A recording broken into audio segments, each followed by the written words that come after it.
Kottayam medical college ആശുപത്രിയിൽ 3 വയസ്സുകാരി മരിച്ചു. ചികിത്സാ പിഴവിനെ തുടർന്നാണ് കുഞ്ഞ് മരിച്ചതെന്നാണ് ബന്ധുക്കളുടെ ആരോപണം. കട്ടപ്പന സ്വദേശികളായ ദമ്പതികളുടെ മകളാണ് മരിച്ചത്. അഞ്ജന അനിൽകുമാർ ചേരുന്നുണ്ട് കൂടുതൽ വിവരങ്ങളുമായി. അഞ്ജന, എന്താണ് സംഭവിച്ചത്? എങ്ങനെയാണ് ഈ കുഞ്ഞിന് മരണം സംഭവിച്ചത്? പിഴവാണെന്ന് പറയാനുള്ള കാരണം എന്താണ്?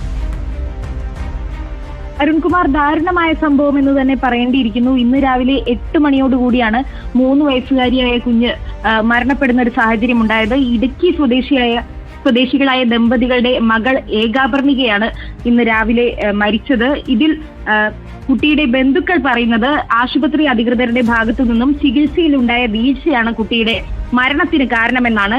ഏകദേശം ഒരാഴ്ചയ്ക്ക് മുൻപാണ് ഈ സംഭവങ്ങളുടെ എല്ലാം തുടക്കം.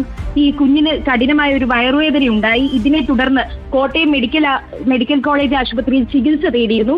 എന്നാൽ പ്രാഥമിക ചികിത്സയ്ക്കും പരിശോധനയ്ക്കും ശേഷം കുഴപ്പമില്ല എന്ന് പറഞ്ഞുകൊണ്ട് ആശുപത്രി അധികൃതർ കുട്ടിയെയും മാതാപിതാക്കളെയും മടക്കി അയക്കുകയായിരുന്നു. പക്ഷേ അസുഖത്തിന് യാതൊരുവിധ കുറവും ഉണ്ടായില്ല. മരുന്ന് കഴിച്ചതിന് ശേഷവും സുഖം പ്രാപിച്ചില്ല. ഇതേ തുടർന്ന് ഇന്നലെ വൈകുന്നേരത്തോടുകൂടി ആശുപത്രിയിൽ അഡ്മിറ്റ് ചെയ്യുകയായിരുന്നു.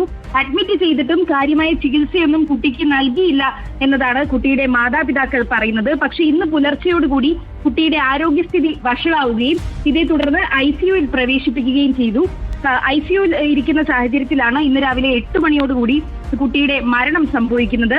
ഇത് ആശുപത്രി അധികൃതരുടെ ഭാഗത്തു നിന്നും ചികിത്സ നൽകിയതിൽ ഉണ്ടായ വീഴ്ചയാണ് എന്നതാണ് കുട്ടിയുടെ മാതാപിതാക്കൾ അവരുടെ പ്രതികരണം എടുത്തിരുന്നോ അഞ്ജന? ആശുപത്രി അധികൃതരുമായി സംസാരിക്കാൻ നമ്മൾ ടെലിഫോണിലൂടെ സംസാരിക്കാൻ ശ്രമിച്ചിരുന്നു. എന്നാൽ ഈ വിഷയത്തിൽ അവർ പ്രതികരിക്കാൻ ഇതുവരെയും തയ്യാറായിട്ടില്ല.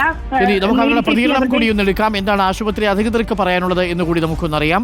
3 വയസ്സുകാരി കുട്ടിയുടെ മരണത്തിലാണ് ഇപ്പോൾ ചികിത്സാ പിഴവ് എന്ന് ബന്ധുക്കളുടെ ആരോപണം ഉയർന്നിരിക്കുന്നത്. കട്ടപ്പന സ്വദേശികളായ ദമ്പതികളുടെ മകളാണ് മരിച്ചത്.